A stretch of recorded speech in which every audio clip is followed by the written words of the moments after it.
Hi, my name is Shantia Beku, and I'm an on-air radio personality at St. Peter's University, WSPR Radio, and station manager, and I am the founder and host of Shantia B TV.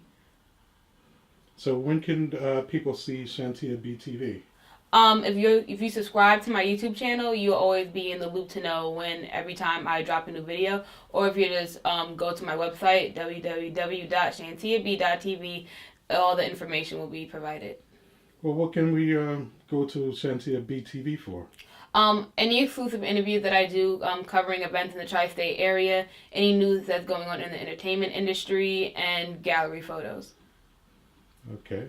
When did you know that you were going to be interviewing musicians or anything related to music? For the Shantia B TV part or for the radio part? Just in general? Just in general. I'm not really sure. Like, this isn't something like I knew, like, as a child, like, oh, like, this is what I'm supposed to be doing. Because it wasn't really like that. Like, as a child, I always knew I wanted to be in entertainment, but I just didn't know which way I wanted to go into entertainment. But, like, I was set before I even went into school. Like, I was going to be Olivia Benson in the flesh. I was going to do Law and Order. I was going to do forensic science. That's what I was going to do. And then I went to this Girls Talk conference, like, literally a month before I went to college, and it was TT Torres, who's now the music director for Hot 97, and Honey German, she now works at Power 105 as a digital content producer, and Kay Fox, she's in Miami now, and Mecca Moore was the founder of Pink Magazine, and they were all there, and when they were speaking, I don't know what it was, but whatever they said, like, just really spoke to me, and I was like, you know what, like, forensic isn't it. I hate math and science, so let me just try to do something that I know, like, I'll be interested in. I was like, you know what, let me just try radio and see how it goes. And then I had, freshman year, I had a co-host with me, and me and her did it together. And then after that, the second year, I did it on my own.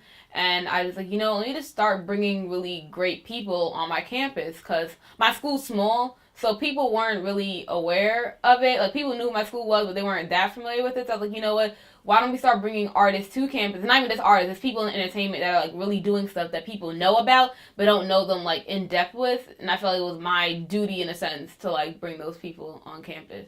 And then it just started out to, like, one interview, and and then someone referred me to someone else, and it just got bigger and bigger to the point now where, like, some of the people I've interviewed, like, considered family to me. Just because, like, we have a consistent base of, like, keeping in contact. And, like, if they have something going on, to be like, you know, Shantia, just promote this for me, and then vice versa. So it just works. Fantastic. Now, going back to your days when you played music, and you probably are still playing music, you played for a group called Adlib. Yes. And that the first time I ever heard steel bands played with the traditional drums at the same time. That was pretty interesting for me. Yeah, it's pretty cool. Like, I started that when I was like 7 years old, and literally seeing them when we had the Long Island Day Parade around here. That's when I saw them the first time, and I saw them going down. I was like, wow, like, I need to do that.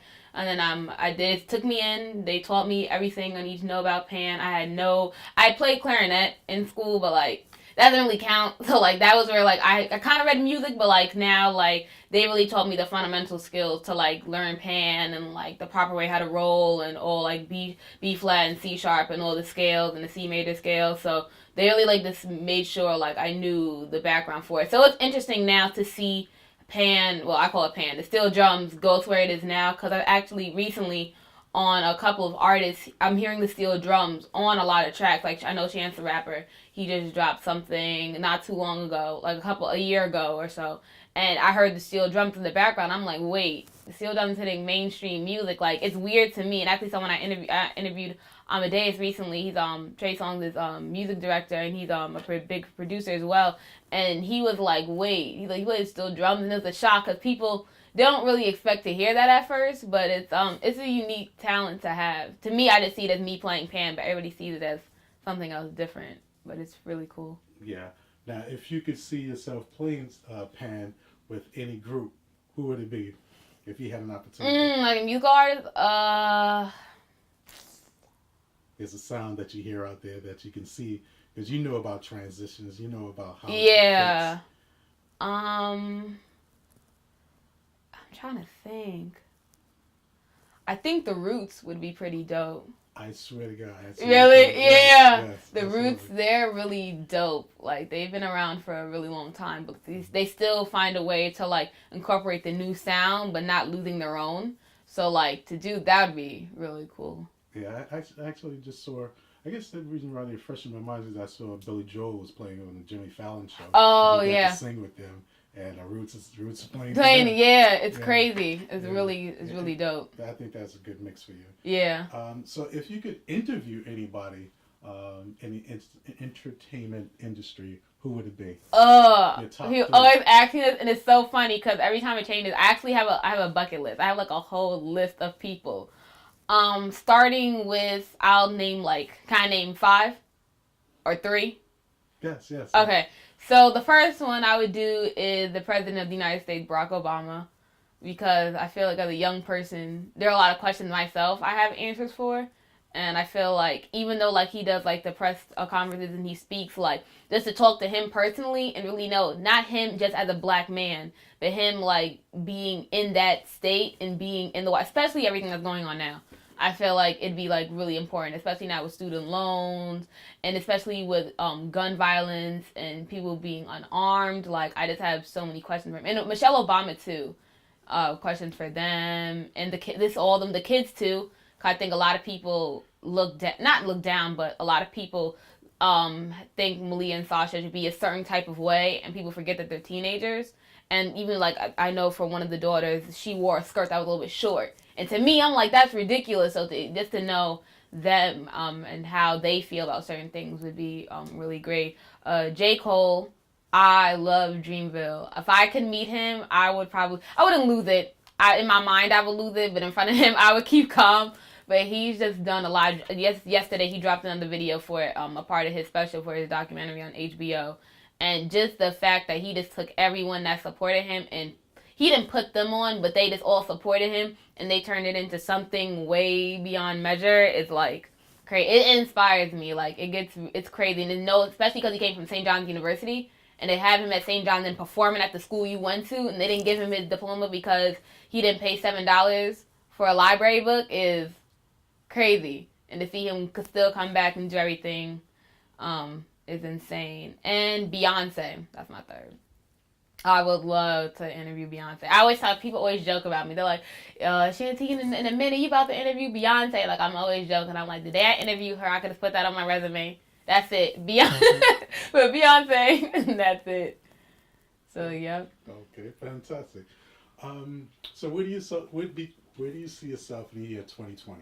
That's only 4 or 5 years. Here's the way. Working at a nationally syndicated radio station, but also being able to cover events. So my dream package would be working at a nationally syndicated radio station and doing what I'm doing on my radio show now, but just bring it to a larger platform. And then with doing that, I'm still able to cover events for the station and doing other aspects and representing them, but also at the same time representing my own brand at the same time. Right. Is there a station that you have in mind that would be your dream location? I want to say it, but I don't want to say it because there's a lot of other ones. Yes. iHeartRadio is a really great station as a whole to work at. The whole package, the way they're syndicated and a lot of markets they reach. I think it's really great and how they can reach the people just as simple on an iPhone. Sirius XM as well. I really like what they do and the way they could reach out to different people. And especially Sway in the Morning. Heather Bees actually went to my college, so to speak with her, and she came to my school and we had an event. She came to the school and speak with her, so I really connect with Sirius XM too on a personal level. We connect, and then also interviewing Angela Yee at Power 105. I connect with her too, so both of them are great places. I was getting ready to say, well, how are we going to make this happen? What are the steps we're taking? I don't listen. It's a lot of work. It's a lot of work. You're not afraid of work. Yeah, no, not at all. Not afraid of work. It's a lot of groundwork. I think a lot of people get it misconstrued and think that it's just simple as it goes into knowing the right people. Don't get me wrong, but you also have to put in the hard work because you can know people all day, but if you don't have the content and the work ethic to put behind it, it's really a waste of time, to be quite honest. So thankfully I've been able to put triple overtime, and I've had people well connected in the entertainment industry, that really support me and want to see me win, that they're willing to help me go to that next step.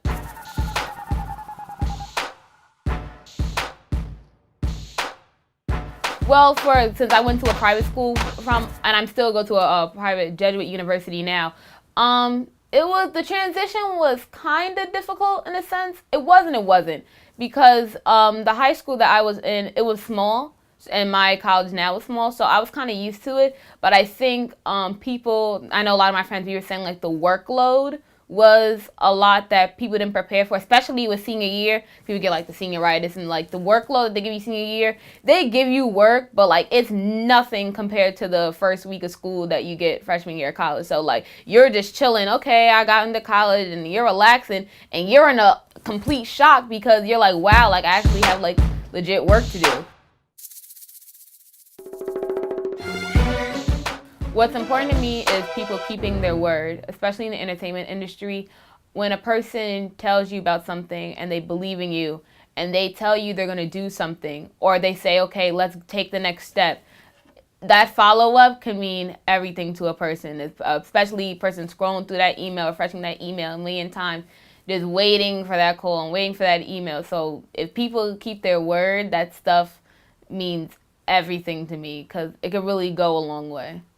So for Shantia B TV, I've had the honor of interviewing Stephen Hill, Faith Evans, Regina Hall, and also Dave East and P&B Rock. Anything lined up?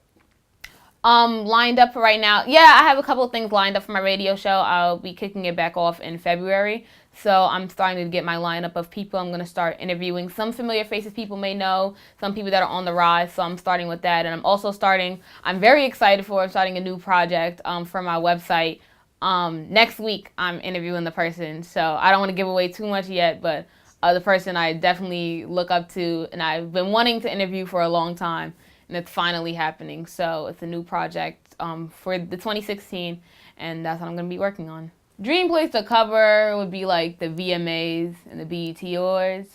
I'm trying for I actually have to figure out how to do try to get the proper credentials for it, but the BET Awards would be like insane. I've actually never even been to LA before either. I've never even touched the West Coast. So like that would be like awesome. And then the VMAs too. I remember this being a kid watching it and just wanting to be in the crowd, in the little pit. So to cover it, that'd be amazing.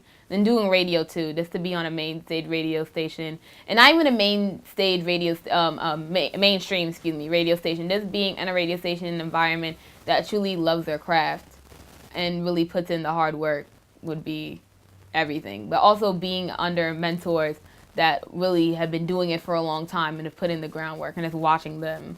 And I could just be around people that's operating boards for like hours, and I could be like interested in seeing what they're doing. To keep up with me, you could go on www.shantiab.tv. That's SHANTIAB.tv. My Twitter handle is Shantia_B, and you can also follow me on LinkedIn for the same thing as well. It'll probably come up as a station manager for WSPR Radio. And Instagram handle shantiab.tv. And for all other contact information, you can go on my website and you can contact me there.